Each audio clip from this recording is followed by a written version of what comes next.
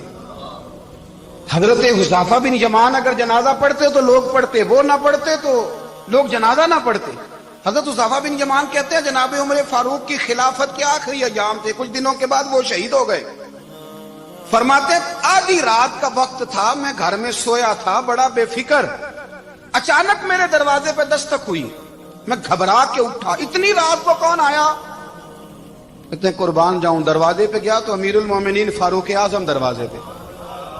میں نے کہا عمر کوئی حکم تھا تو مجھے بلا لیتے. کہنے لگے میں نا امیر بن کے نہیں آیا, تیرا ویر بن کے آیا ہوں. امیر المومنین کی حیثیت سے سرکاری کام سے بلاتا تو وہاں بلاتا, مجھے ایک ذاتی کام پڑ گیا.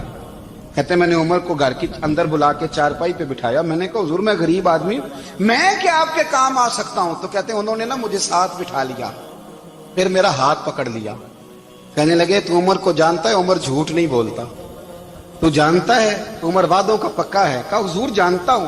کہا میں اس وقت آیا ہوں جب دیکھ بھی کوئی نہیں رہا. حضرت حذیفہ بن یمان کہتا ہوں پریشان ہو گیا, حضور پہلیاں نہ بجھوائے, مہربانی کر بتائیں کدھر آئے ہیں. حضرت عمر فاروق فرمانے لگے 62 سال کا ہو گیا ہوں, 63واں چل رہا ہے, داڑھی سفید ہو گئی ہے, ال پک گیا, اٹھ فریدا ستیا, داڑھی آ گئی پور, اگا نیڑے آ گئی, پیچھا رہ گئی دور. اب قبر اشر کا معاملہ صاف نظر آنے لگا ہے. کہا حضور مجھ سے کیا چاہتے ہیں؟ حضرت عمر رو پڑے. کہنے لگے آج میں عشاء کے بعد نکلا ہوں تو نبی پاک کے صحابہ مجھے نیک کہہ رہے تھے. پھر میں نے بچوں کی ماں سے اور بچوں سے بھی پوچھا ہے, وہ بھی مجھ سے راضی ہیں. پر حذیفہ تیرے ساتھ نبی پاک راز کی باتیں کرتے تھے, سچ بتا کہیں عمر کا نام منافقوں میں شامل تو نہیں؟ سچ بتا ان منافقین میں تو شامل نہیں, کہیں اوپر سے تو نہیں سارا کچھ؟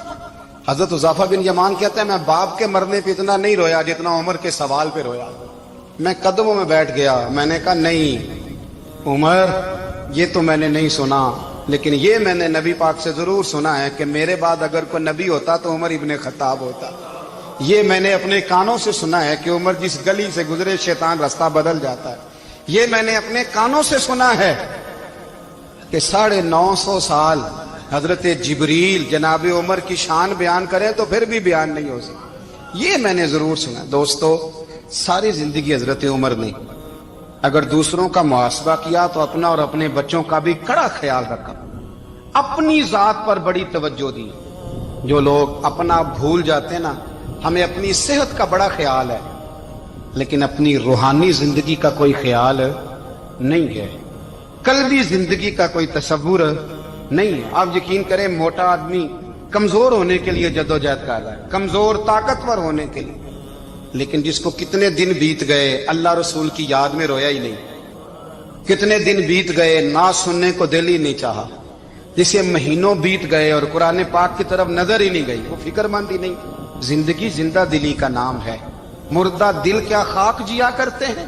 بھائی حضرت عمر کی زندگی دور حاضر میں ہمیں یہ سبق دیتی ہے کہ کڑی نگرانی رکھو اپنے پودوں کی, کڑا خیال رکھو اپنے ذاتی باغ کا, اور یہ جو تمہارے دل کی دنیا ہے یہ تمہاری روح کی زندگی ہے, اس کا محاسبہ کرتے رہو. نبی کریم علیہ السلام نے فرمایا اپنا حساب خود کر لو قبل اس کے کہ تمہارا حساب کیا جائے. اپنا حساب بولیے, اپنا حساب. ہم ساری دنیا کا حساب کرتے پھرتے ہیں, کوئی کہاں سے کماتا ہے کہاں کھاتا ہے, پر اپنا حساب حضور نے فرمایا حساب کر لو قبل اس سے کہ تمہارا حساب